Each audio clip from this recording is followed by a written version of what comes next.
Hi guys. Thank you guys for all coming down. We just want to say thank you for your guys' support. This is going to be our last lecture of the semester, so it's going to be a good one. We do have some little bit more announcements that we wanted to go ahead and bring out. We are doing a little bit more of giving back to a community event. It's going to be going through December. We're going to have like a bit of little box, and you guys can go ahead and donate anything you guys will feel free to donate, either cans, clothing, or anything. It's going to go to our local church. We do also have a huge event that's going to be coming at the end of the year around April. We do have an annual banquet that we do every single year where we bring down a star architect. This year, we're going to bring down Mass. I'm not too sure if you guys want to go ahead and do a little bit more research. They are really well known. They do a lot of community-based work, whether it's in Africa as well as doing other places such as Hawaii and a little bit more other locations. But we just want to go ahead and say thank you guys for supporting us during the semester. I hope you guys enjoyed the little lecture series that we had, as well as the movie night. I believe we are going to have our first event going back in February 16th, and that's going to be another movie night where we're going to have a little bit of movie going on. But other than that, thank you guys for coming down, and let's go ahead and pass it to Moreno. All right, thank you. Thank you, Sarah. Once again, I'd like to thank Sarah and all the officers. Of you, the officers that are here, please stand up. Give them a big round of applause. They worked really hard. Walter's up there. They worked really hard. They've been working really hard. I know I've probably told you 100 times, but I'll tell you again. Since the summer, they've been meeting to get all these events going. They had a difficult decision to make because we were limited on cash. And so that's why the movies came in. And we talked about what kind of architecture movies we wanted to show. And so far we had The High Rise, which was a fun movie. And then I believe you guys are going to have My Architect or The Architect? The Architect, because My Architect's the Louis Conlon. The Architect, which I'm not sure which one.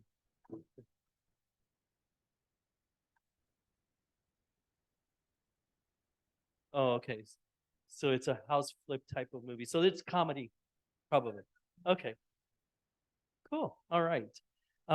So we have plenty of things to do. And then Michael Bluff will also be coming in March. And then as Sarah said, we do have Mass, and it's capital M, capital A, capital S, capital S, Mass Design Group. Don't confuse it with Math, MASS, lowercase, because that's a different architecture group.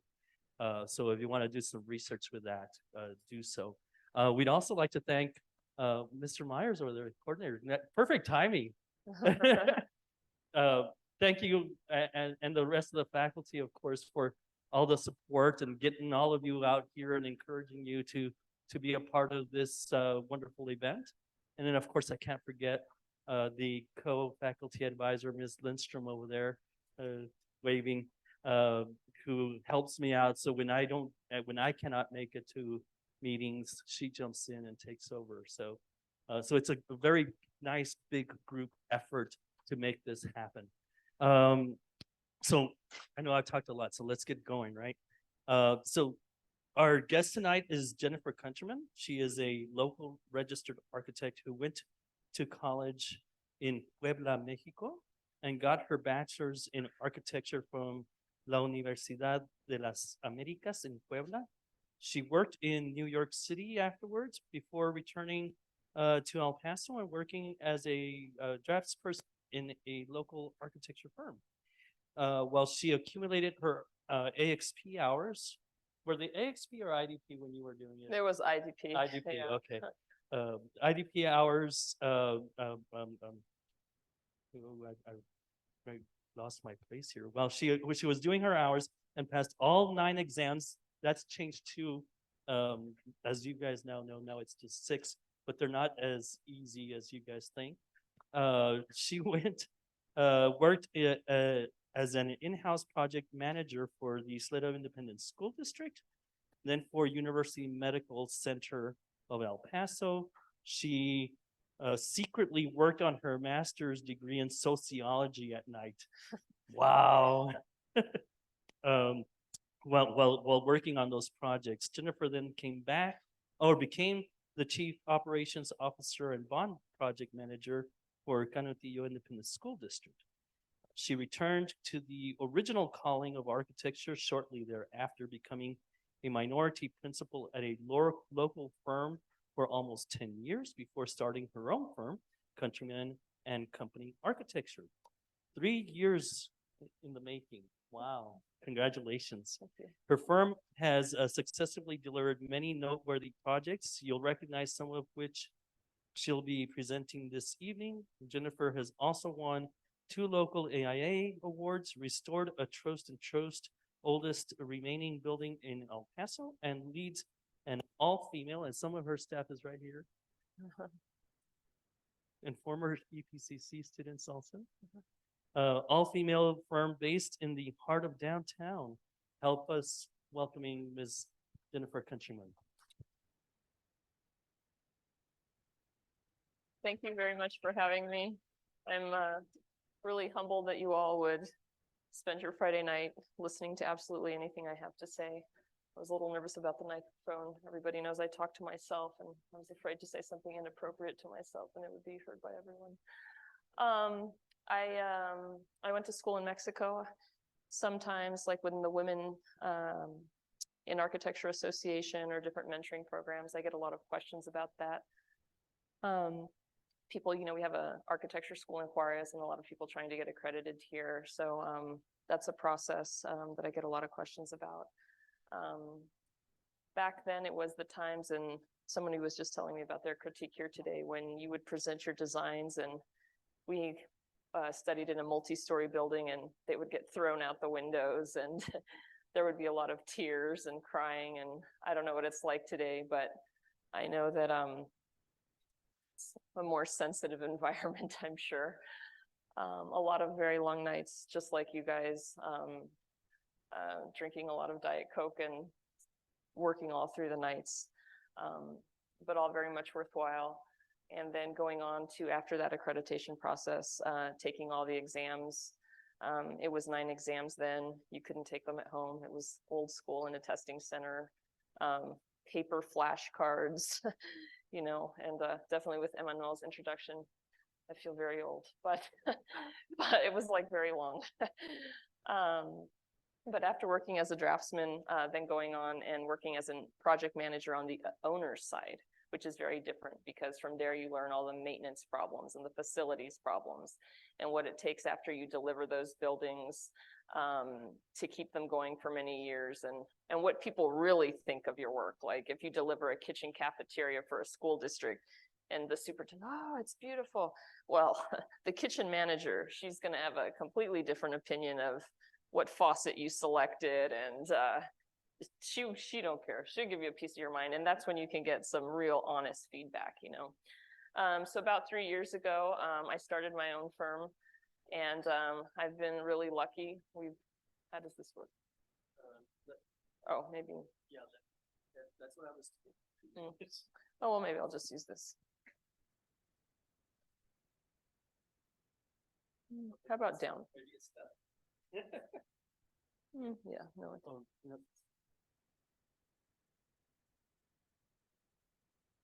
Oh, there we go. All right, I'll just do it really hard. Yeah, it's probably Okay. been sitting All right. for a while. So this is the 3 of us. An architecture firm is basically just computers, software, and people. And out of those things, you can create all kinds of things. You can create buildings. You can create, very importantly, you can create work environments. One of the most important things that you should ask when you're looking for a job, as many of you all are, is what is the turnover rate? Go out to lunch with the people that work there. Is there a healthy work environment? Do people get along? Are communications during normal working hours? It's tough, because there's a lot of deadlines and things like that. But to work with somebody that is attempting to be respectful of the quality of your life, it's super important. And also it really determines, the quality of the buildings that you do. And one of the most important things is it's like a mentoring process, right? Like me, I'm constantly learning from other things. Other people are learning from me. And if there's one thing I didn't know when I went into architecture school, that I was not ever in team sports, which would have been helpful, because architecture is a team sport. And well, by the time you realize that, it's too late, because you already went to college and you're too deep now, but it's really like a team sport. So to be able to work as a team, to help people on the team, to be able to receive input of how you can be better as a team member is very, very important. And I've been very, very lucky because we have a really great team. So I'm just going to start out like with like small things, one of the most important things is, which when I started my own firm is just like what was my priority? And my priority was to to achieve a work-life balance, right? My theory was, like just to do a quality job on whatever I was given. And just to do that like with humility. And a lot of those things are very small projects. So this is like a shopping center in Far East El Paso, and El Paso is growing like crazy. So we have done like tenant improvements. And you think, like one good way to start at any job is to learn how to do a tenant improvement, because it doesn't have site work, it doesn't have a site code review, you don't have to learn about shells, you don't have to do roofs, but it will teach you how to put together a set of documents, how to organize them. And so it's a good place when somebody starts in a firm to learn how to do tenant improvements.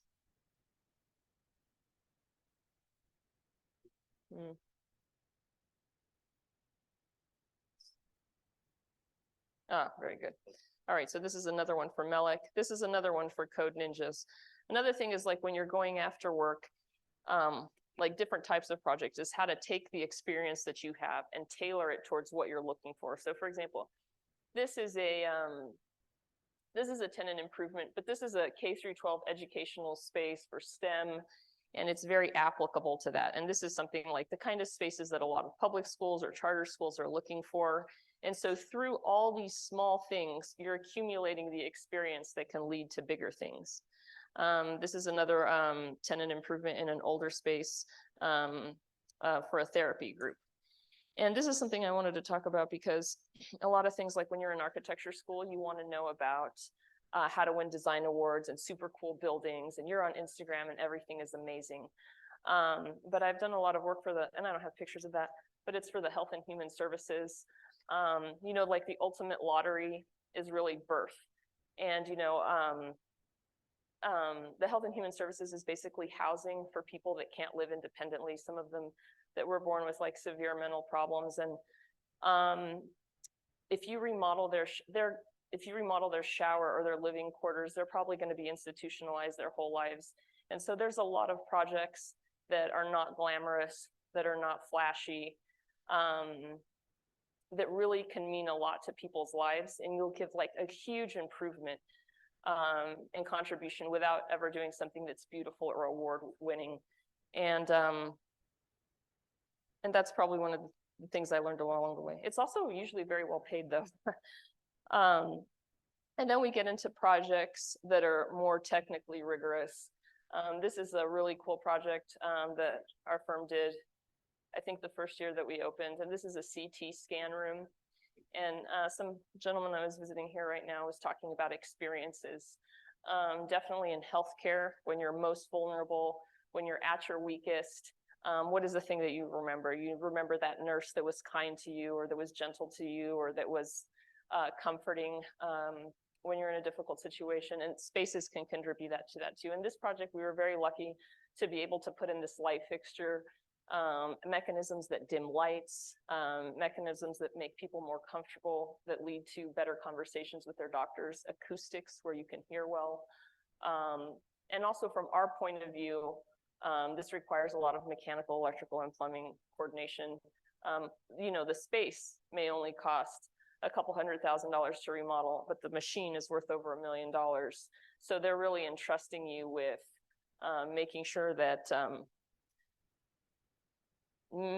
most of all that you're putting the equipment there with no issues, and some of them are just equipment replacements. And so you just have to think about them as contributing to the quality of people's healthcare. And of course, hospitals are like the most rigorous type of architecture, right? Because when you get deeper into code reviews, hospitals are where, they're like prisons in a way. It's like people that can't self-evacuate, like you're under anesthesia, you're under surgery, you can't walk. And so they are like some of the most technically rigorous projects. This is a fluoroscopy unit that's out to bid right now. And then we get to think projects that have envelopes. So this is an old building from the 60s. that we turned into a Grease Monkey franchise. A lot of this is like, sometimes you get the opportunity to develop corporate concepts, but other times they give you like manuals, and you have to be very good at reading, especially if you're going after government work and you're writing solicitations, but even if you're just designing to that work after you're awarded it. For example, our team just worked on a US Army recruiting facility, and it is like a 70-page document.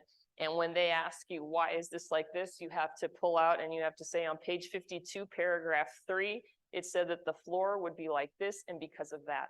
And if you don't have like very good reading skills, you will get burned because it has to come out exactly the way the manual says it's supposed to come out.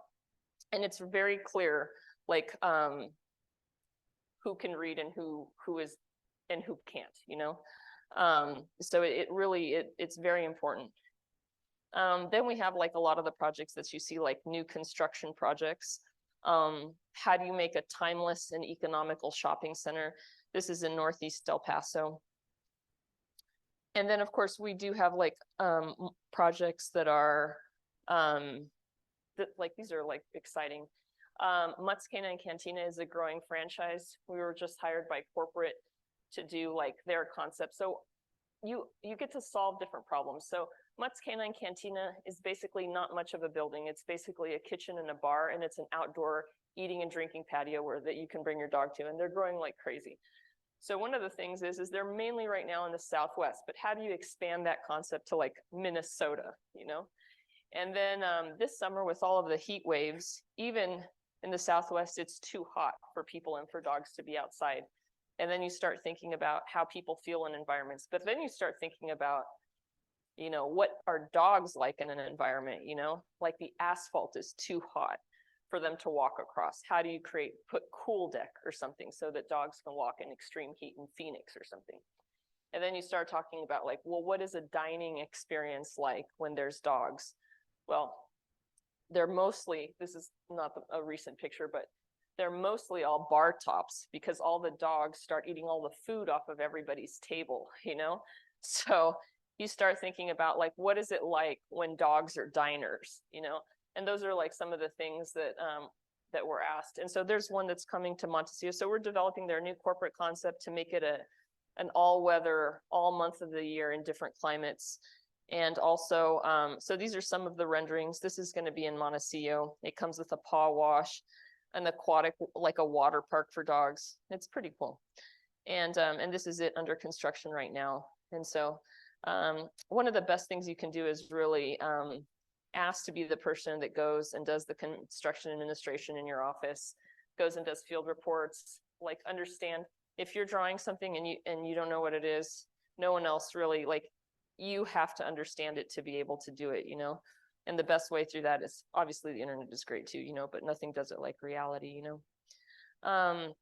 Then we're gonna spend a little bit more time talking about two projects. The first is the West Texas Chop House, which is very popular in West El Paso. Have any of you all been there? Yeah, not me, it's too expensive. I can't afford it, maybe in year 5. But one of the great things is I did a Famous Dave's for him on Montana that won an AIA award. But one of the great things is like things to do is like to observe how you meet people, you know, like where's a great place to meet people, like airports. Airports is great for people watching. Everybody loves to go to airports. Everybody loves airport bars because airport bars are great for meeting people as well, you know. And so one of those things that this project does, it tries to, they gave us a loose corporate concept, not like the US Army, like more vague, which is nice. So they had like these long linear volumes. They had like specific materials that they were trying to incorporate from past projects. We tried to use landscaping like of different grasses that cattle would graze on and give them some touches like that. But it also gives you an opportunity, like this picture is really great because immediately, like if you're in New York City or whatever, you know, the tables right by the window, you want those full and you want people to, it's like they see like the attractive people right in the front and all that stuff. So this window kind of does that. You're like, oh, wow, who's hanging out over there? and they're like constantly packed, you know. This is the site plan. One thing, well, this project was built by VMAC, and you can't really, well, you can kind of tell here, but one thing that's very interesting about this project is the parking lot. It doesn't have asphalt. It's salted concrete, and you can see the score lines. It's the most beautiful parking lot ever. It's very nice and much superior to asphalt. So somebody asked me, like, you know, how do you convey concepts? So these are like elevations, and we do these in color and things like that, you know, but these are mainly to obtain dimensions and materials for construction, right? But we also do like finished pallets, but we also do renderings, right? And this is really what a lot of the owners look for. So to me, architecture is a lot, I mean, like understanding space three-dimensionally, it's like a different language. It's like music. Like, I can't imagine music. I can't imagine notes. If I see it, I can't read it. I can't understand it. I'm completely illiterate in that. And some people have a really hard time understanding three-dimensional space. When I worked at the school district, I would meet with this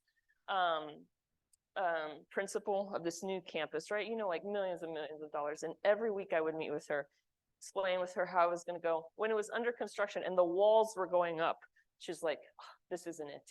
I'm like, well, you know, it's too late, you know? It's too late, and it went in, and it was built like that. But you could see that it's that a lot of these tools that we have today, especially Revit, where you can model it, and even while it's in progress, you can go through the model. It really helps people understand what it's going to look like, you know. So we do a lot of renderings, and this one is it's pretty nice. And you can see, like, one of the things is, like, even if one of the lasting satisfactions is, even if the client comes in and they decide they don't like, they put in their own wallpaper and their own whatever, and as the architect, you still have, if you provide clean geometry, good volumes, a solid composition, you know, they can strip the inside and do all kinds of things to it. But there are certain things, like just the bone structure, that really remains. Rest assured that your contributions are there. So here's a diagram of like what we tried to do, which these are like the different dining experiences.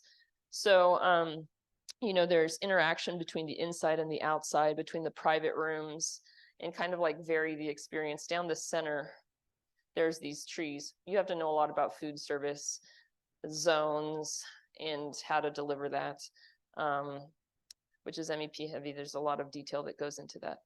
But here's a photo of the bar. So let me go back to that. The reason why this bar is great is because every seat is a good seat. So for example, you can look outside and you can see who's showing up. On one side, there's a television. Over here, there's a so you have a television right here. You know, if you sit here, you can see everybody that's coming in. If you sit here, you can watch TV. You can see people coming in through here. If you sit here, you can look out into the dining table. All of this interaction, 90 degrees is like the best angle to meet somebody casually. If you sitting directly across from somebody, it's like you know them and it's uncomfortable. If you sit to the side, you can really just like be in your own world, you know? But like at 90 degrees, you can talk to them or not. It's a very good angle at which to casually meet people. I can honestly tell you that I know like some restaurants in El Paso that went under, and I was like, yeah, it was the booths. Have you ever been to the tables where the booths are like one side is a bench and the other side is chairs, and they just have tables next to each other, and the tables are so close that you really need to introduce yourself to the people on either side? It's like completely uncomfortable, you know? And I've seen some restaurants like that go under, and I'm like, yeah, there's a lot of things that look good on Instagram, that look good on the internet, and they're beautiful photos, but it's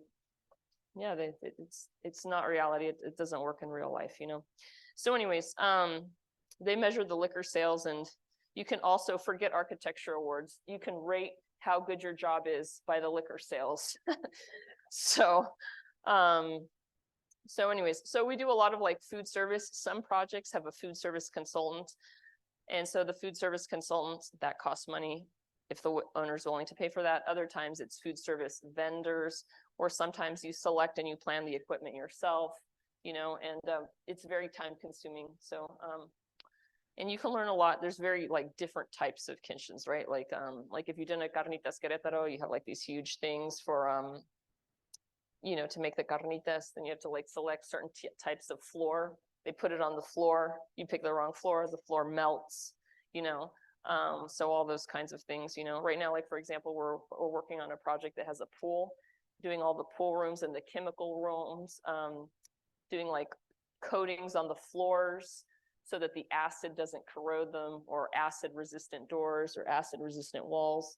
So, so this is that bar, and you can see, yeah, it's been, and this is the dining area and the trees that they have like a signature there. So yeah, this is my favorite photo because it's like straight down the middle. And then I wanted to talk about another project, and this is 108 South Stanton. This is the oldest remaining Trost building in El Paso. It was kind of like an indoor landfill. This is the drawing from Trost that I was in the library. I was working on El Paso High School, and I said, maybe it is. And sure enough, and this is, one of the sad things if you're looking for a volunteer project is there's all these drawings that remain of Trost buildings, and they're actually, now that the library is being remodeled, very difficult to access, but they're not really scanned. And since they're not scanned, you would borrow them and you would take them somewhere to make a copy, and not all of them had been returned. So there's no real scanned archive at the time, which is kind of crazy, right? And I don't know if that's changed, but since I got these, so I borrowed it and I scanned it, and then, but before any more of the drawings become lost, So this is what it looked like before, and the ground floor, and maybe a lot of you will remember, there was a Candy's cake decorating store in it, and they gave cake decorating classes. There was another one at Fox Plaza, and you could go there on Saturdays, and they used the upper floors were just abandoned, and they had all these old piñatas that my husband would tape together into sculptures and put in people's front yards and and so, but this is what the back of it looked like. It was kind of like a no man's land. There was people living there. The deed needed to get corrected, and even when you look at brick, it's not Photoshop. It's all the brick had to be sandblasted. There was a lot of chemicals. There was like graffiti that on the weekend, like on the wall that you see on the left, that I used all kinds of chemicals just to work on that same graffiti word that I would repeat while I was cleaning it. I mean, it's very difficult to get graffiti out of brick. So this is what it looked like in the 60s. And you can see, the Blue Flame building done by Bill Helm here in El Paso, and how every architect with every single project is helping slowly to bring the downtown together back, and it's like a team effort, and it's a lot of work, and it's like the businesses and the architects, and like good on them, So so high five to all of them. You can see where the project is here. It's just south of the electric company. It's on the same block as the tap. It gets a lot of traffic by it's kind of like the business government district. The first and basement floor were just left like in a shell space. And here you can see some of the differences, this was, the truth is like the strategy for this project was design by subtraction. Like you really couldn't design it until you knew what it was. So you never knew at any point what it was going to become, because you just had no idea. You could just barely walk, and eventually it became this. And this, you can see some of the signature components. It goes from brick piers, and then you can see the pot steel columns. And going back to that theory, this is what it looked like in the beginning, right? It was just a storefront. You can see like the pieces of wood across the columns. That's where they would hang all the piñatas. And then you could see the pot steel columns that are like very signature, very industrial. And then the plaster was like unsalvageable. So all that had to, and there was huge structural problems, sagging. So we had to like jack up the joists. And this is what the space eventually looked like. And you're like, oh yeah, well, this is what it was like, you know? But not really, because, you know, all of that had to be like, all the joists, that means they were like also like cleaned and bird droppings, and they were all stained. To stain overhead is a lot of work.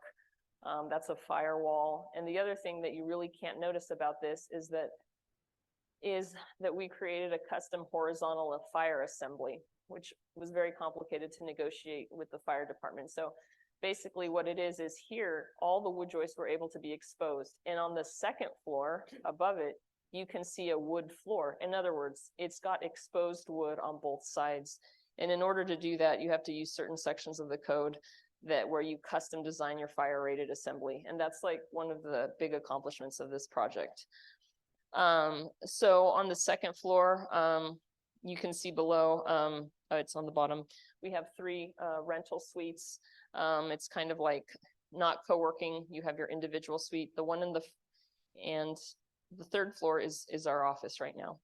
So you can kind of see how it evolved, right? Like the first photo is like very scary. Like we wouldn't want to go there alone at night.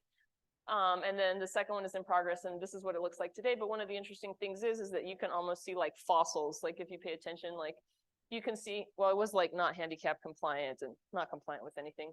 So the stairs were rebuilt. So you can see like the outline of like where the stairs used to be, you know, and all the joists were supported within the load bearing brick. So you can see like all these holes where the joists used to be, you know, and you can almost like read the past, you know. And then all of this wood that the stairs were built with was salvaged from the second floor that was like beyond repair. So all of that wood was recycled, and you can see that here, and you can see some of the original joists. So it's almost like you can look throughout for like the fossils. And this is the second part. This is the second code triple backflip, which is this vertical assembly. So this light shaft is all part of the fire rated stairwell enclosure. So all of this existing wood was able to remain. In fact, it's like so unusual that when we get our fire inspection, I have like a copy of our certificate of occupancy like framed on the wall, and because it always raises eyebrows, but it's legit. And the ceiling we put it's not glass, it's I can't think of it right now, but it's a form of plastic that we put that's very easy to assemble, lightweight, has not leaked. It's fabulous. And that's the door to our office there. And so this is the second floor. You can see like right here, this is the side of that fire rated assembly. So it's basically like this wood cladding, and then it's like the rating right here. All of these have fire doors now. And then, you know, you have to know a lot about mechanical systems. That's the unit right there. The third floor was able to drop a unit on the roof and hide the ducts between the ceiling joist and the roof joist, so you can see like really clearly across. But then the second floor, there's like no space. Okay, so so we have these VRFs, which I helped put the electrify and everything. And that's when it's really important, because, you know, I think that right now you can say like things, oh, industrial, you know, it's like so in, like it's just cool, just make it industrial. But in some ways it's not. In some ways it's just lazy. You need to know that those units are going to have power, that they're going to have refrigerant lines, that they're going to have drain lines. And the difference between making something just average and making it great is understanding the engineering and making sure it's doing what you want it to do, and that it's not accidental. You know, if you saw all of that hanging out there, it would not work out, you know? And so we designed all of these, like, they look like lighting coves, but so that you don't see hardly any refrigerant or electrical lines, you know? So I think that's out. I think we need to, you know, really be conscious of a good architect is going to understand the engineering well, you know? This is what the upper floors look like. before. Lath and plaster is like very difficult to demolish because it's hard to put it in a bag or a barrel or a trash can and take down the stairs. And the demolition alone was quoted at like 100 grand. The demolition sometimes can equal the cost of the project, of the new construction project in like downtown settings. So, so this office was just leased by a commercial real estate company. This is a structural engineer that we have working. And so one of the beauty is like, one of the problems with downtown is that there are no spaces. They're either that are just ready to lease, you know, they require such an investment. And if you're a business and you're ready to go, you don't have 9 months to wait until fiber reaches you or until they upgrade the transformer for your quarter of the block because you don't have electricity, you know, and a lot of the challenges that we had here, you know, like you're just like, look, I need to make money, I need to work. So this enabled a lot of people, a lot of businesses to be able to come downtown. And then we have Monocle Eyewear. I know you all are hip and cool architecture students, and you can follow them on Instagram. He pre-sold half of his product collection before it even arrived. He has all kinds of unique things. If you all are looking for some cool glasses, please visit Monocle. And then this is just to tell you some of the challenges, like what I was describing to you. A lot of the downtown area, you need to, you can't even upgrade your own electrical. You have to upgrade the entire block, you know, new sewer, new water, waiting for fiber, damage repair, structural repair, people running through the basement of your building like AT&T illegally without an easement or whatever, you know, just like all kinds of like, just like figure it out, you know. So this is our office, and here you can see a little bit about what I was describing to you, which is all you can see is like you're able to see just the joists. You're really able to highlight the wood, and you don't see any of the mechanical system. And then you can see like where the walls used to be. You can see how the floor was repaired, so you can see where all the walls were. And then if you follow those lines, wherever the exposed brick is vertically, you can see where the walls were there, you know?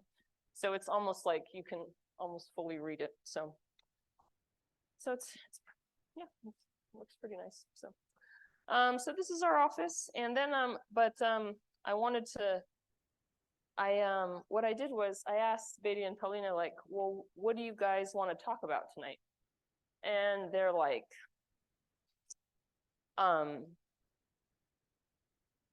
is there hope? Are we going to get there? Are we going to make money? What's it going to like? You know, because everyone's just graduating, right? And they're like, should I get a job? You know, like all these kinds of things. And I'm like, yeah, I mean, I think so. I think it's going to work out. You know, I think it's going to be okay. And so I was like, well, you know what? Like, what can I say to give people hope? So this is a picture of me when I bought my first house in my 20s, and it was a disaster. And I guess the only way I can tell you that there's like hope is that like my first salary job was for $24,000, which if you like do it across like interest or how much it's escalated is like maybe in the 30s now, you know? And the other way to, I think, is the snowball theory. The snowball theory is just like, you know, you put your snowball and then you roll it and it gets bigger and bigger, but it starts like with the tiniest thing, and then you just keep adding as much as you possibly can. I think the snowball is one of the most powerful theories.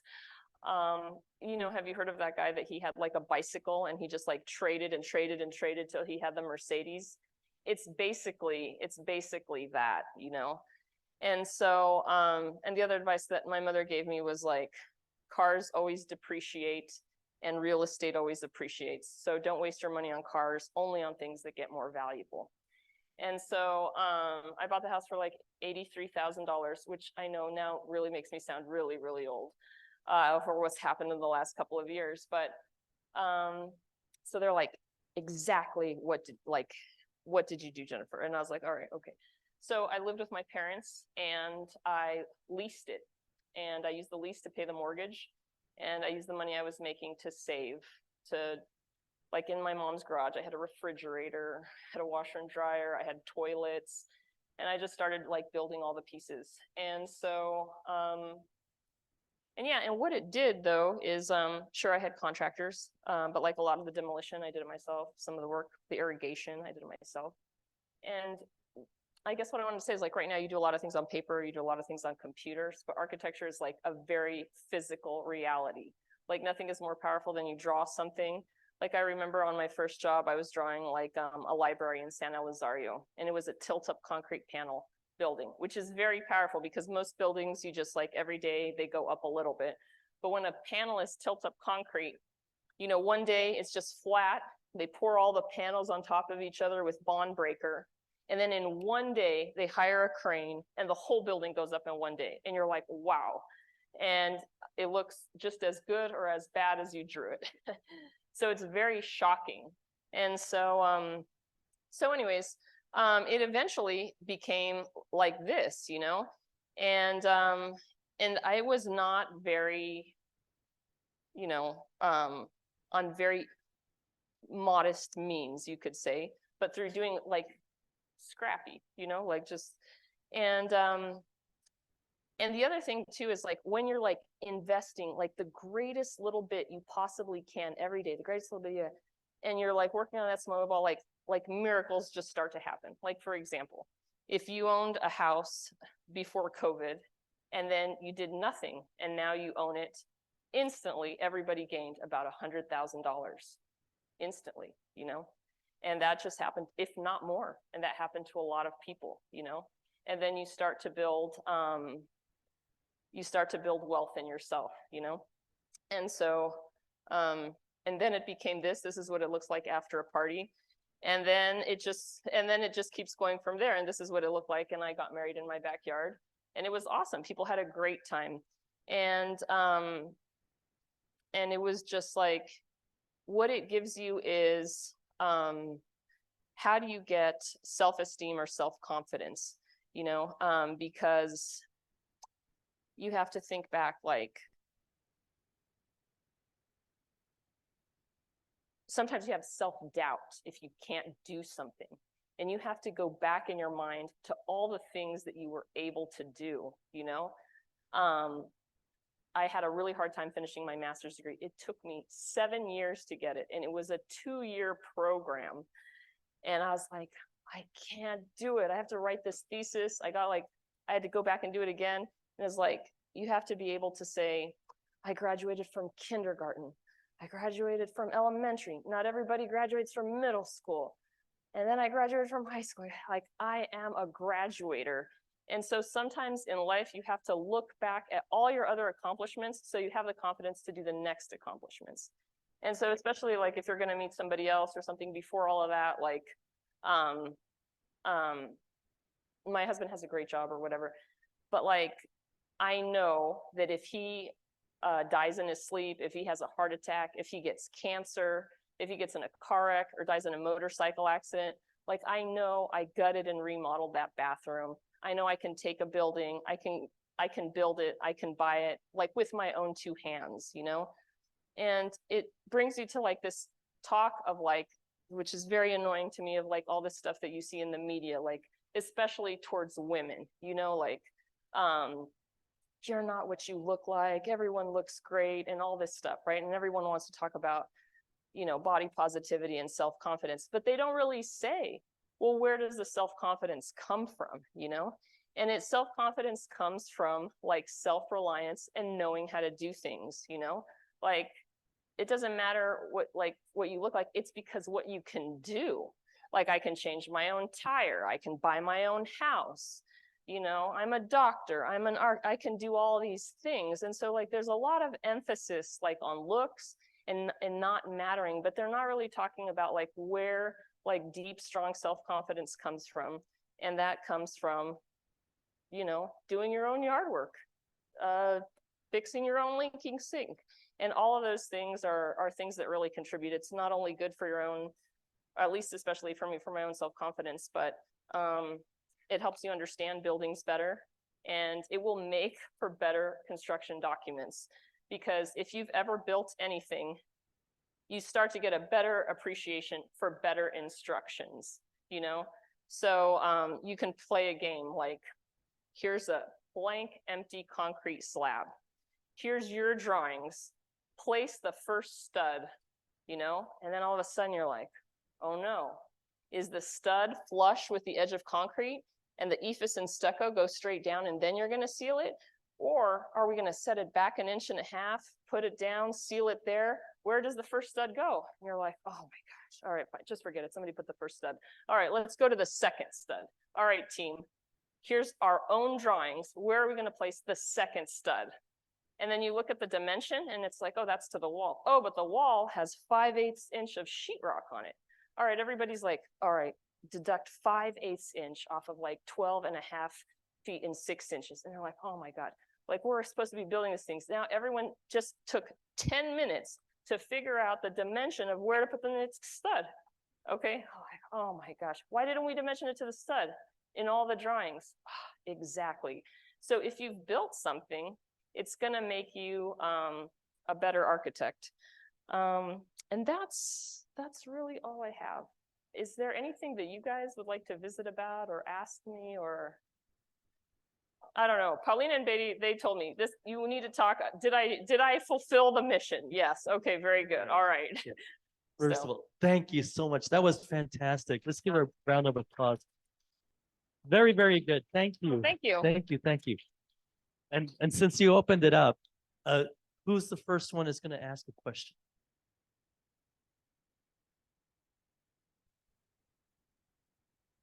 Will you be offering internships eventually? Yes. Yeah. We will. Okay, Yeah. cool. Thank you. That was an easy question. Give her a hard one. So I know that you said it took 7 years, right? For my master's For degree. your yes. master's. So how did you get through like the burnout sometimes and like just like overcoming it? For my thesis, which is really where it like fell apart, I wrote about a topic that I was really interested in. So that was helpful. And it was usually in 2 semesters, thesis 1 and thesis 2. And this is not going to be a helpful story. But when I got to the end of thesis 2, I made a mistake that one of the people on my panel was actually an author. So they wanted it to be like very perfect. Whereas the other people knew I was never going to be a professional sociologist. They were right. I'm not, you know, I was never going to get published. No, I haven't. So they're just like, yeah, just give her the degree. So anyways, so like 2 weeks before you have to turn in the final draft, they failed me basically and told me I had to like completely rewrite it from scratch. It's like 50 pages. I had also met my boyfriend, who was my husband, and I was like, I need to spend time with my boyfriend. I don't have time for this. So I told my boss, you know what? I'm really sorry to do this, but I'm going to need like an immediate week off. And I just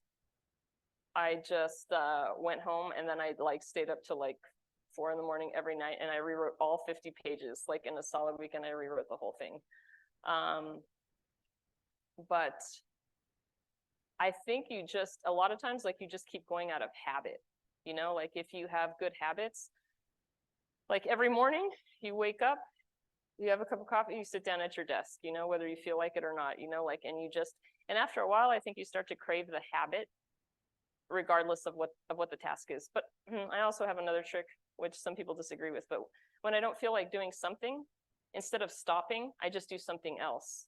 You know, like if I'm like writing an SOQ and it's going to take me like 3 weeks or whatever, and I just can't do it, then I'll switch to another task. And then I'll take a break, and then I'll switch to another task. And so like I'm always working.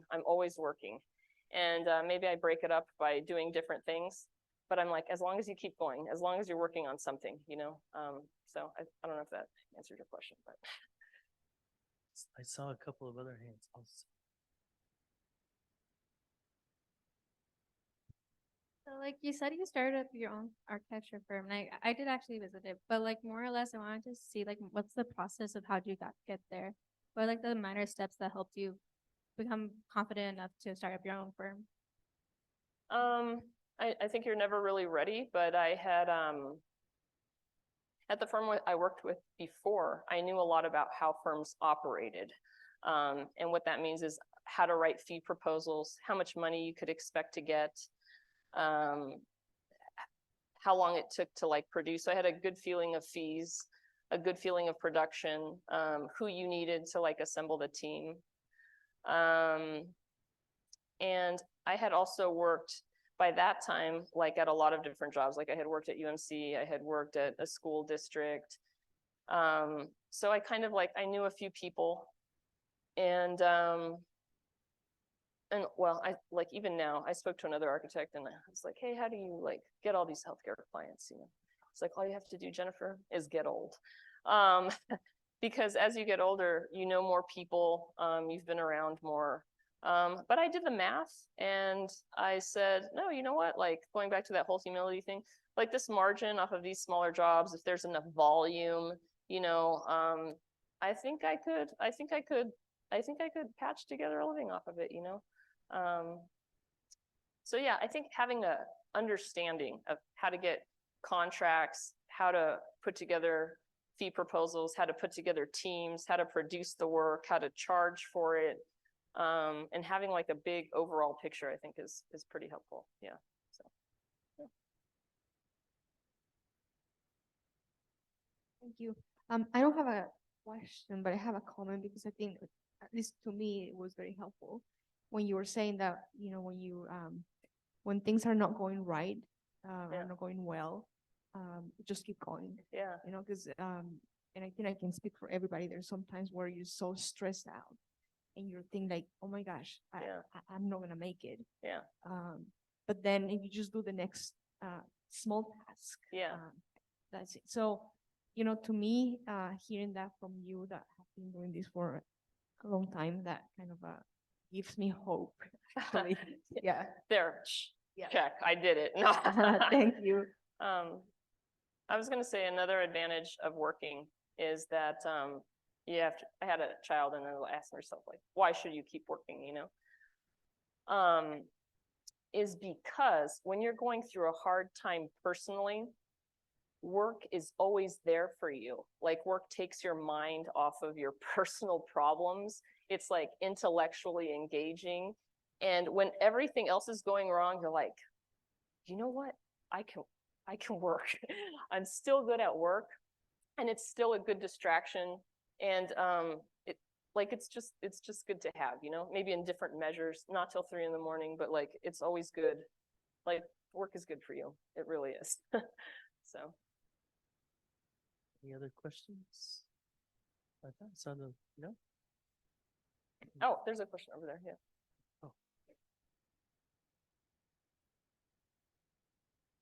You mentioned about your project of the at downtown. Yeah. Your office. I just want to know a little bit more of your experience with the problem you dealt with the firewall trying to do with the method, and then you mentioned you had some issues with the fire department. Like, what, based on you guys' experience, like, what could you advise us, like, in future projects for problems like that? Oh, it's not so much problems. It's like, the building doesn't have a fire sprinkler system, for example.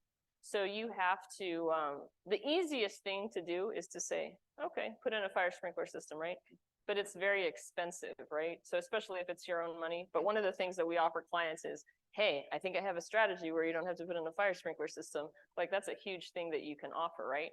But you just have to be like creative. Like, I mean, the code is like the law. It's subject to interpretation, you know, loosely. So you have to be able to creatively find an interpretation that they agree with, you know, like you have to pitch it, but then the fire department has to agree. So, and the other thing is like, in commercial construction, like fire assemblies, they're like they're the same in like almost every project, right? But when you get to a part of the code where you're designing your own assembly, it's not that anytime there's like something unusual or you try to do something different, you always have to like work with the contractor or work with the fire department, or you're always like, the easiest thing is just to copy paste, like a neighborhood, whatever, right? So anytime you do something different, And also in having those conversations, they'll help you find like flaws in it. Like if you're trying to do a new idea, maybe the contractor will be like, oh, that's cool. I see what you're trying to do. What if you try this? And it's just very helpful. But yeah, so basically just working together with them, I would say. Yeah.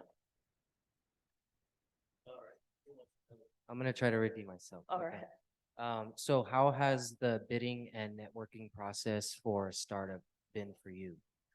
Oh, it's not my forte. I don't golf. I don't drink. It's a miracle I'm here. It has really been through word of mouth, you know, and I think like that's the strongest things. One architect told me the best strategy to build your clientele is don't lose the clients you have, you know? And so basically like your reputation counts for a lot, you know? And every single like little thing you do kind of like adds up. So word of mouth, you know, somebody like you build one restaurant, that guy, he has friends in the restaurant association. He tells the next guy that has a restaurant that tells the next guy. And if you do something bad or you don't return his call, he is also going to tell that to the next guy that tells the next guy that tells the next guy. Half of it is answering the phone and being communicative. Like people have friends and people have networks. So it's a lot just word of mouth. But every single thing you do, like it all contributes. Like I'll give you an example. Two examples that are pretty funny. One of them is we're doing a recreation center that has like a pool, pickleball courts, tennis ball courts, all of this, right? And I get a phone call like, hey, we've like picked 2 architects to come. All right, like sure, right? Well, we'd like to meet you before we hire you. And I get there and guess who's there? My neighbor from the house that I restored in my 20s. And he was like, yeah, your house, when you sold it, it was really cool. Oh, like nothing to do with the project, right? But like, if you're like trying hard and doing your best and doing that, like, bam, somebody heard of it and it leads to another job. Another one, and I did an addition for the Trans Mountain campus of EPCC. So anyways, we're like in the interview and in the 4th grade, there was a girl in my class named Ashley. And so anyways, I get into the interview and I recognize the lady who's like on the selection committee. And I was like, that's Ashley's mom. And then like we get out of the interview and she's like, since I saw you, I know you got straight A's in the 4th grade and I knew you were it right away. And I was like, whoa, you know? So life is a really, really small town, you know, like, you know, so you got it, good grades in 4th grade and it all comes around, so. So much for me. Any other question before we leave? No? All right. Well, once again, let's give her a round of applause. Thank you Thank so you for much. being here. Yes, thank you. Yeah, thank you.